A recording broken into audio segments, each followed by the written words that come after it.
How many times has your teacher told you, can you sing at the piano?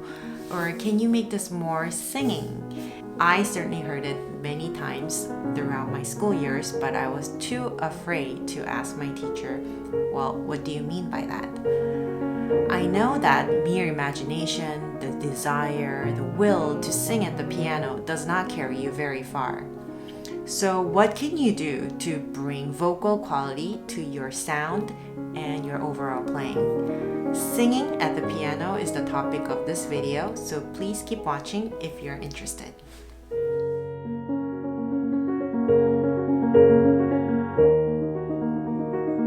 Schubert was first and foremost a song composer who composed more than 600 art songs. Needless to say, his music is full of lyricism, and this beloved Impromptu Op.90 No.3 is really like a song without words. One of the main challenges of making this piece sound more beautiful is in bringing the vocal quality to your tone. And as in all of Schubert's songs, what is underneath the melody is not mere accompaniment, but an important partner to the vocal line, which sets the mood and background. So let's get into this. Let's start with the balance. It is the most obvious thing to say we want to hear more melody than the accompaniment. But how much more, and what's the right blend of all the sounds occurring at once? Depending on how much sound you allow for your bass, the higher notes, your melodic notes, will have more or less resonance.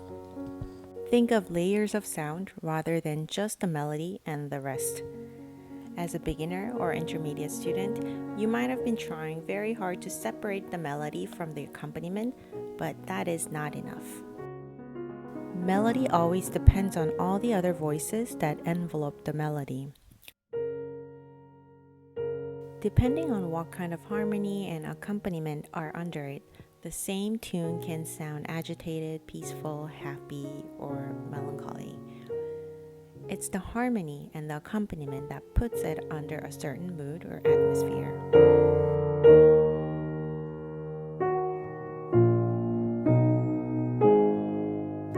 In this piece, the moving accompaniment in the alto voice is like a brook or stream of water continuously flowing, arpeggiating the harmony underneath the melody. Without it, the music is just harmonized melody. My next point is technical, and it is no exaggeration to say it was the most important concept that I learned in all of my master's degree. It has to do with letting the notes ring without pressing them down, which is detrimental to your sound. This concept did not come to me in a couple of lessons, and it took years to get used to playing this way. My teacher Julia Martin used to say, do not stay at the bottom of the keys. That sounds weird, right? You might be thinking, what? Don't we need to hold on to the keys in order to make a beautiful legato? There is a difference between making a legato and pressing down on the keys and letting the tension accumulate in your wrist and arm. When you keep pressing down the keys with tension in your forearm, you're only wasting energy and not getting ready to play the next note. By doing this, you're literally obstructing the flow of music. It will sound harsh, forced, and vertical. So, what do? First, even when you're playing piano and pianissimo, your sound needs a core. It is the sound of the hammer striking the keys. Think of how you would play bells or even a xylophone. You need a certain amount of velocity in the action to have the xylophone ring. It's the same concept on the piano. Your fingers strike the keys, which will cause the hammer to strike the strings. If your fingers are too limp or too tense, you're not optimizing the effort to make the strings ring. And just at the moment a note is played, you need to let go of the tension. You can stay on the key, but there should be no pressing down on the keys the moment after you hear the sound, because that is just wasted effort that tenses up your arms. And not only that, it'll keep you from playing the next note the way you want to. Between any two notes or any chords, sound needs to ring, then flow.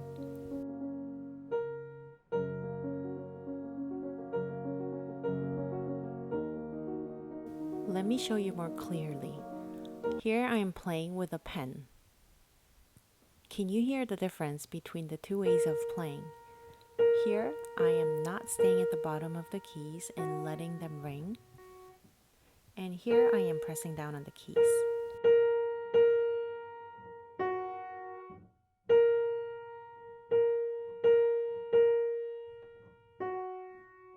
And back to a more ringing sound.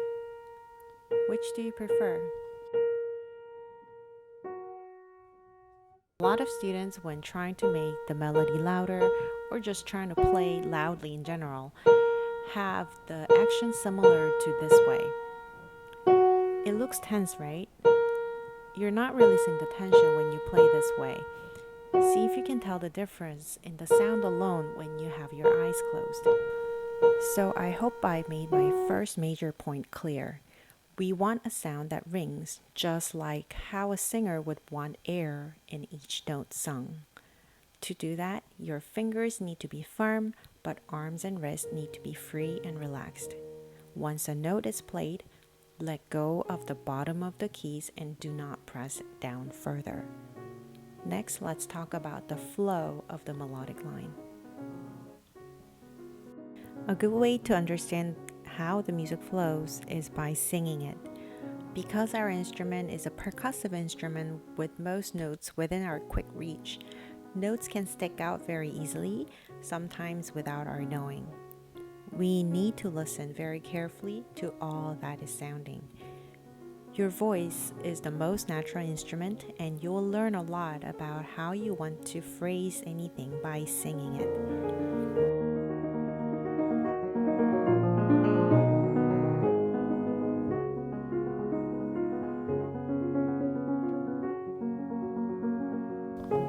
Did you notice that I took a little bit of time at the end of a phrase just now?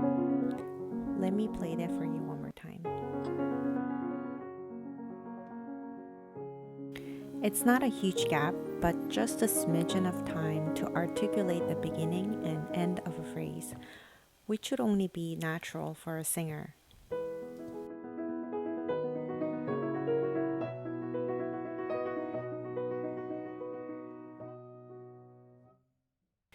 This is a sequence which is repeated at a higher pitch. It takes no more effort for us to play it, but it does take a little more effort for a singer to sing higher notes. Higher does not always mean louder, but played the same way does sound unmusical. Always keep in mind that as a pianist, you have to guide your fingers to play with emotion and a certain flow. The same fingering repeated many times, like this, can lead to notey or mechanical sound.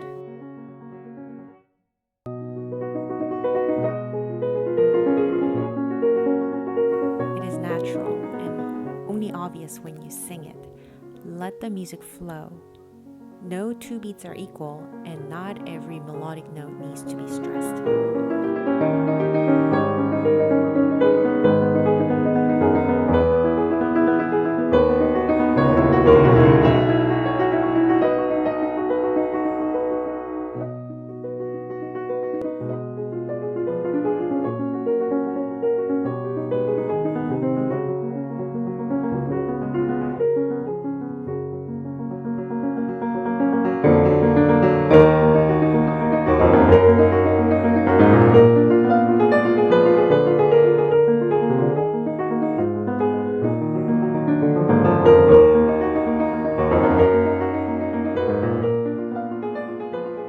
And don't forget that the left hand can sing too.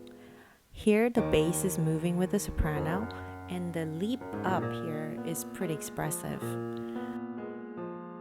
Although it is within an easy reach for most pianists, you have to consider that what feels natural physically is not the most beautiful way to play it. For the right hand's melodic line, what feels natural physically is to leap up and accent this F. But it takes a little bit of effort for a singer to leap up a fifth and accenting not only sounds unnatural, but it is actually pretty hard to sing that way. Don't take my word for it, try it.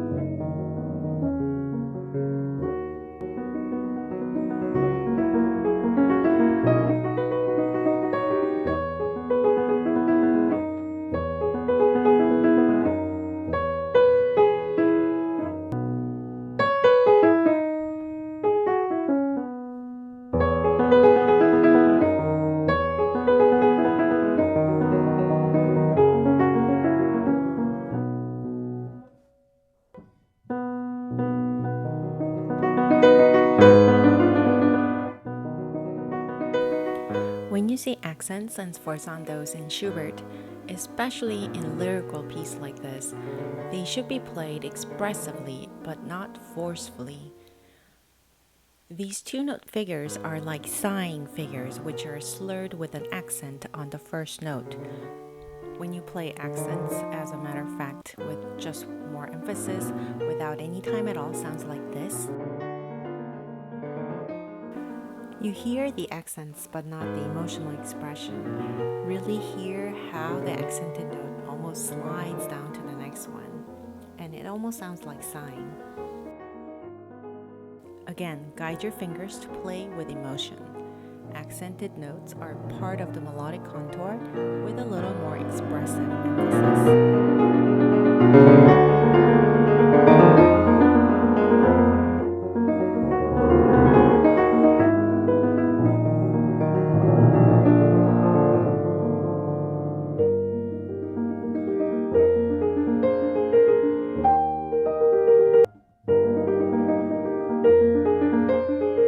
Here's another large leap up which can easily sound accented. Be smarter than your fingers. Listen very carefully and play with special care.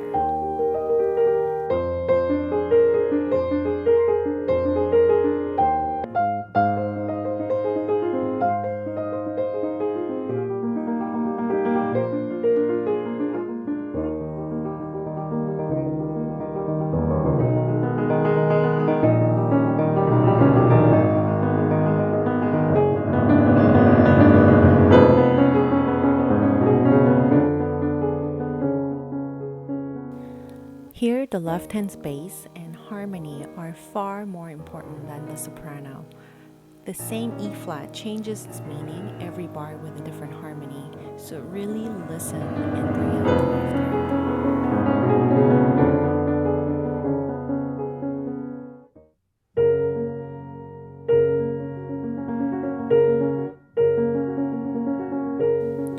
So that was a little bit about bringing vocal quality to your playing. In the first part of the video, I talked about the vertical aspect of singing quality. A good tone in your sound is achieved not just by a single note, but in combination with all the other voices which support it. The lowest note, the bass, is especially important because it lets the higher notes ring. In terms of the actual mechanism of achieving a beautiful tone, I talked about having firm fingers which will press down the keys with enough velocity to let the hammer strike the strings.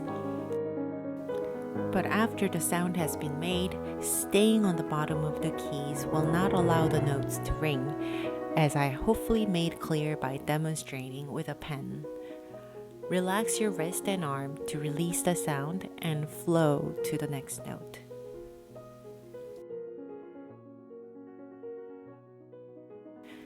In terms of the horizontal aspect of singing, the main point is to guide our fingers to play with emotion.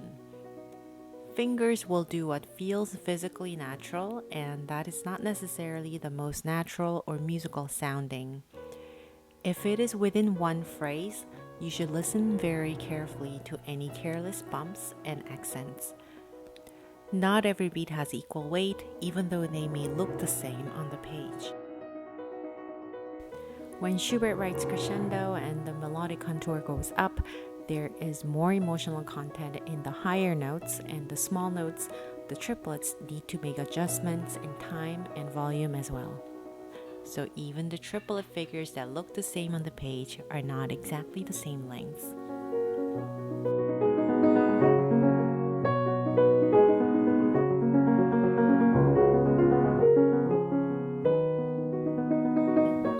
Don't hurry and give it enough time between the end of a phrase before beginning a new one, just like a singer would take time to breathe in air.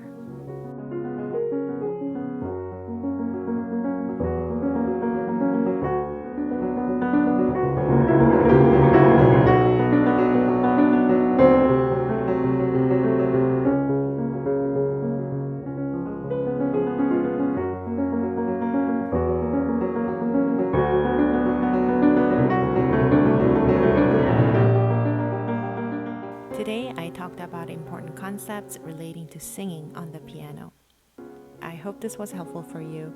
Don't be disappointed if these ideas don't occur to you naturally. Taming our fingers to play beautifully takes constant listening and imagination. I can tell you, after decades and decades of practice and training, I am still working on it. Thank you so much for watching my last video of the year. This was my first year on YouTube, and I really do enjoy sharing ideas about music and piano on this platform. I hope to hear back from more of you in the coming year. Happy 2021.